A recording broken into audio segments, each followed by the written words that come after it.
Olá pessoal, meu nome é Israel, sou professor de Educação Física e hoje nós damos continuidade às atividades pedagógicas não presenciais para o segundo período do Instituto Federal do Rio de Janeiro, campus Paracambi. Bom, o tema de hoje é o binômio corpo-saúde e sua relação com a sociedade. Ao longo da existência humana, o ser humano sempre procurou entender como é constituído o seu corpo e como ele funciona. Isso permitiu ao desenvolvimento de muitos conhecimentos acerca desse corpo, que aqui nesse primeiro momento eu vou tratar como corpo biológico. Então, conhecimentos de anatomia, fisiologia, patologia, são extremamente importantes, né? Em nenhum momento a gente está descartando esse tipo de conhecimento. A grande questão é que, ao falar de saúde, o conhecimento desses fatores são insuficientes. É como você quisesse reduzir o ser humano, a existência humana, a um emaranhado de mecanismos fisiológicos orgânicos. É óbvio, gente, conhecer esses mecanismos é importante? Sim, claro que era importante. No período passado, nós assistimos vários vídeos que tratavam sobre isso, né? Capacidade aeróbia, o funcionamento do sistema cardíaco, cardiorrespiratório, estudamos ciclo de Krebs, contração muscular. Agora, resumir o ser humano a funcionamento meramente biológico não consegue explicar o fenômeno de saúde, que vocês já viram a conceituação no período passado, né? É importante, mas é insuficiente. Então, aqui nessa aula, a gente quer expandir um pouco desse conhecimento para outros aspectos, porque senão a gente corre o risco de um fenômeno que nós chamamos de biologicismo da existência, ou seja, o ser humano é apenas biológico, pronto e acabou. E aí surgem os pastores do soma. O que são os pastores do soma? São indivíduos que vão tentar controlar esse corpo biológico, seja através da nutrição, de medicamentos, ou dos fenômenos que mais recentemente surgiram, né? Os blogueiros fitness, que vão tentar controlar a forma que você se exercita ou pratica atividade física. Os coaches, de uma forma geral, ou avançando, o coach quântico, seja lá o que signifique, ou pessoas que vão tentar fazer a reprogramação do DNA, não faço a menor ideia do que isso signifique, porque a gente sabe que essas coisas não funcionam. Geralmente eles tentam vender um produto farmacológico, ou um curso, ou ainda um estilo de vida incompatível com as nossas condições de subsistência, porque simplesmente eles veem um corpo como apenas um aspecto biológico. Bom, a gente sabe que a atividade física é muito mais do que o gasto energético, né? Uma nova proposta de atividade física, por exemplo, coloca ela dentro de um contexto culturalmente específico, sendo um ato político, social e emocional complexo, né? Se você pegar os exemplos que geralmente são dados sobre atividade física, eles continuam os mesmos. Mas o que a gente precisa entender é que toda essa atividade ocorre dentro de um contexto cultural, socioeconômico específico. Aí ficam algumas perguntas, tanto de acessibilidade como de condições de subsistência. Temos acesso a esse espaço? Temos tempo para realizar essas atividades? A divisão de trabalho, ela permite que diferentes grupos sociais pratiquem atividade física de forma regular? Temos tempo e condições para sermos saudáveis? Quando a gente vai se aprofundando nessas questões, não se trata apenas de uma questão de acesso às atividades, mas sim condições de subsistência, né, que nos permitem viver nessa sociedade. E aí, nessas condições de subsistência, eu incluo a alimentação, como conseguimos o nosso alimento, onde esse alimento é produzido, condições de proteção, como moradia e emprego. Então, enquanto sociedade, nós temos que estar atento a essas questões socioeconômicas mais amplas, que vocês viram na definição de determinantes sociais da saúde, porque elas vão também praticamente determinar como, quanto e onde nós realizamos as nossas atividades físicas e procuramos desenvolver a nossa saúde. Devemos entender também que esse contexto sociocultural é importante, porque senão a gente acaba por homogeneizar a atividade física. Ou seja, o conselho do blogueiro fitness, faça atividade física dessa forma, desse jeito, excluindo todas as outras formas de manifestação cultural, né? na nossa sociedade. Eu trago aqui uma carta que está no livro do Brandão, que seria a Carta do Líder das Seis Nações, lá no século XIX, quando jovens indígenas foram levados para as escolas do homem branco, né?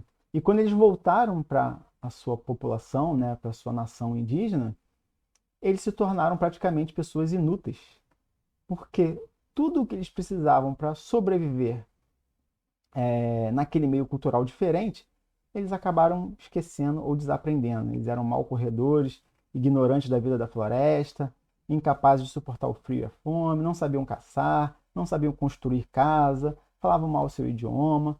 Ou seja, praticamente eles desaprenderam tudo aquilo que era necessário para a sua saúde e subsistência, né? Isso é só para dar uma ideia, gente, de que a forma de se obter saúde ela é múltipla e depende do contexto no qual se vive. Não existe uma única forma de saúde. Isso nos leva a pensar o corpo enquanto um corpo social, em que as necessidades humanas, né, elas precisam ser supridas. As necessidades fisiológicas, de proteção, de realização pessoal. E a partir do momento que você priva o indivíduo dessas condições básicas de subsistência, todo o resto fica comprometido, né?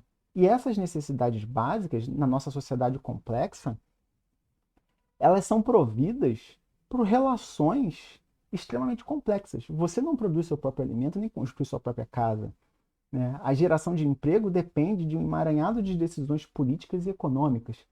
Então, ao falar de saúde sem levar esses aspectos em consideração, você está limitando a sobrevivência humana unicamente a aspectos biológicos, enquanto o ser humano é um ser biopsicossocial. E muitas vezes esse social é esquecido dessa equação, né?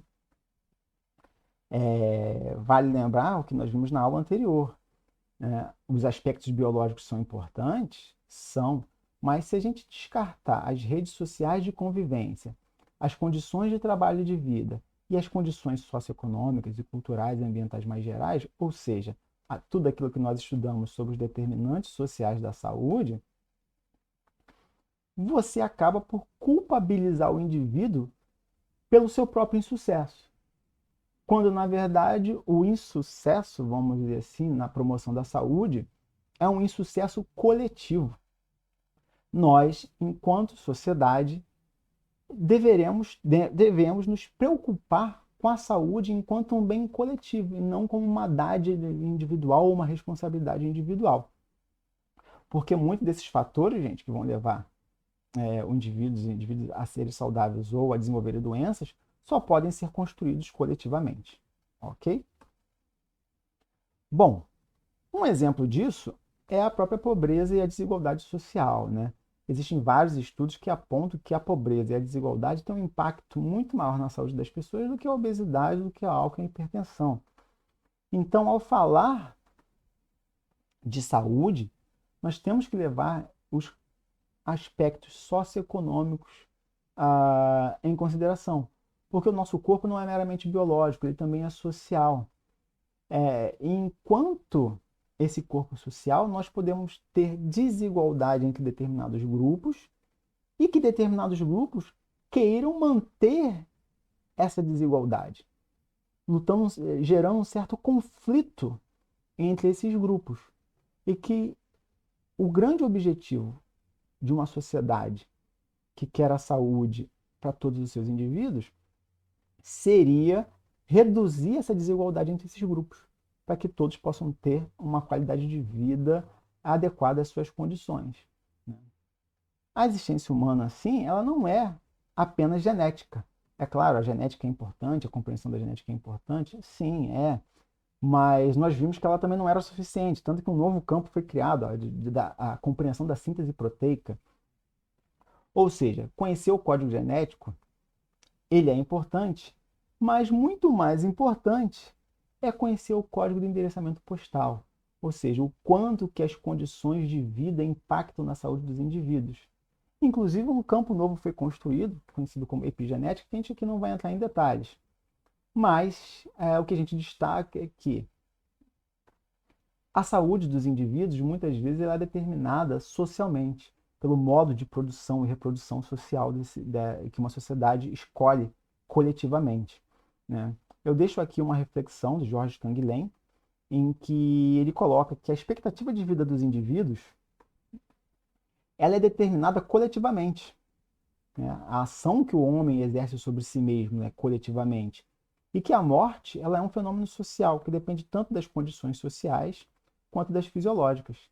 E que mais importante ainda, que a sociedade muitas vezes aceita que determinados grupos vivam menos do que outros, porque a sociedade não valoriza a vida desses indivíduos. A questão que está lá na sala de aula para vocês responderem versa exatamente sobre isso. O valor que nós damos socialmente a determinados grupos. Nós aceitamos que esses determinados grupos vivam em condições inadequadas, vivam menos, né, porque eles acabam morrendo mais cedo, e isso parece não afetar, parece não afetar a convivência social. Ou seja, esse grupo vive menos, fazer o quê? Eu não me preocupo, eu continuo vivendo a minha vida. Então, eu chamo vocês a refletirem sobre esse pensamento, sobre essa fala do George Canguilhem, para entender que, enquanto sociedade, nós devemos nos preocupar com todos os grupos e minimizar esses conflitos, essas lutas desses grupos, dessas classes sociais, é sim um fator importantíssimo quando a gente pensa na nossa concepção de saúde. Ok, gente? Bom, deem uma olhada lá na sala de aula, façam a questão que já está postada lá no site. Tenham uma boa semana. Qualquer dúvida, podem perguntar lá no campo de questionamentos. E entrem em contato. Tenham uma boa semana. Aproveitem dentro do possível. Sigam as recomendações científicas, mantenham o distanciamento, usem máscara. E quem sabe em breve a gente vai poder estar juntos novamente na nossa aula. Um abraço a todos e até a próxima aula.